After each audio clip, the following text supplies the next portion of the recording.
Hello guys, അപ്പോൾ നമ്മളിന്ന് കാണിക്കുന്നത് നമ്മുടെ തോട്ടത്തിലെ പച്ചക്കറികളാണ്. അപ്പോൾ നമ്മൾ ഫസ്റ്റായിട്ട് കാണിക്കുന്നത് ബ്രിഞ്ചാളാണ്.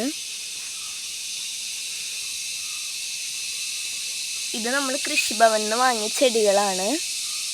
അടുത്തതായിട്ട് നമ്മൾ കാണിക്കുന്നത് തക്കാളിയാണ്. നമ്മൾ തക്കാളി ഓൾറെഡി ഹാർവെസ്റ്റ് ചെയ്തു, എന്നാലും നമ്മൾ കാണിക്കുകയാണ്. ഇതാണ് തക്കാളി. അടുത്തതായിട്ട് പച്ചമുളകാണ്. പച്ചമുളക് നമുക്ക് ആയിട്ടുണ്ട്, പക്ഷെ പൊട്ടിച്ചിട്ടില്ല. നമുക്ക് പൊട്ടിക്കാം.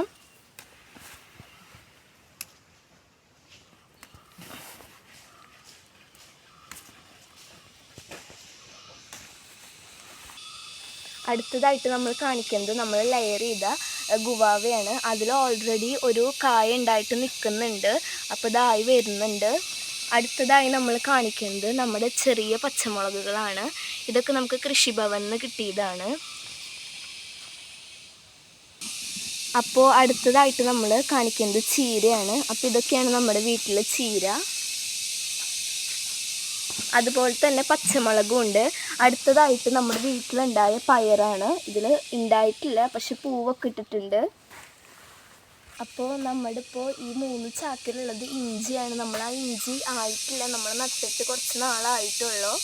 അപ്പോൾ ആകുമ്പോൾ നമ്മളൊരു ഫുൾ വ്ളോഗ് ഇടും. അപ്പോൾ ഗൈസ്, ഇതാണ് നമ്മുടെ തോട്ടത്തിലുണ്ടായ പച്ചക്കറികൾ. ചീരയുണ്ട്, തക്കാളിയുണ്ട്, പച്ചമുളകുണ്ട്. ബാക്കിയൊക്കെ ആയി വരണുള്ളൂ. അപ്പോൾ ആയിക്കഴിഞ്ഞാൽ നമ്മളൊരു ഫുൾ വ്ളോഗ് ഇടുന്നതായിരിക്കും. അപ്പോൾ ഇത്രയുള്ള വീഡിയോ. ബൈ.